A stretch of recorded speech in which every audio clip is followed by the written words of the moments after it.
Madam আপনার নাম? আমার নাম বেবি মুখার্জি।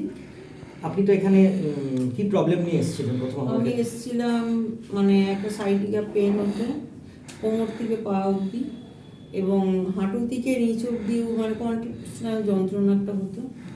তা আমার 15 দিন কোর্স দিয়েছিলেন স্যার। দেওয়ার পরে সেটা করার পরে আমার কনস্ট্যান্ট ব্যথাটা কমেছে এবং কোমর থেকে যে পেনটা হতো সেটাও আমার কমেছে। হ্যাঁ, তো আপনি এখানে নতুন কি দেখলেন? মানে আপনি তো এর আগেও ফিজিওথেরাপি করেছেন বা অনেক ডক্টরসের চেম্বারে ভিজিট করেছেন। আমি বিভিন্ন ধরনের মেশিন দেখলাম এখানে, যেগুলো আগে আমি কোনোদিন দেখিনি, এবং এনাদের ব্যবহার, আপনাদের ব্যবহার প্রত্যেকের ভীষণ ভালো এবং খুব স্যাটিসফাই।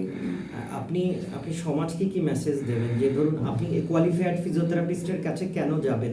মানে এখন তো জানেন লোকের বাড়িতে বাড়িতে পাড়ায় পাড়ায় ফিজিওথেরাপিস্ট, এবং কিছু কিছু ক্ষেত্রে অনেক সময় দেখা যায় যে হয়তো পেশেন্ট জানেও না সে আদৌ শিখেছে না কোথা থেকে কোর্স করেছে, এরকম তো অনেকেই আছে। তো আপনি সমাজে বা আপনার মতো যে পেশেন্ট যারা আছে তাদের উদ্দেশ্যে আপনি কি বলতে চাইবেন? কতটা জরুরি পড়াশোনা, মানে ডায়াগনোসিস যে আপনার কি হয়েছে সেটা জানার জন্য?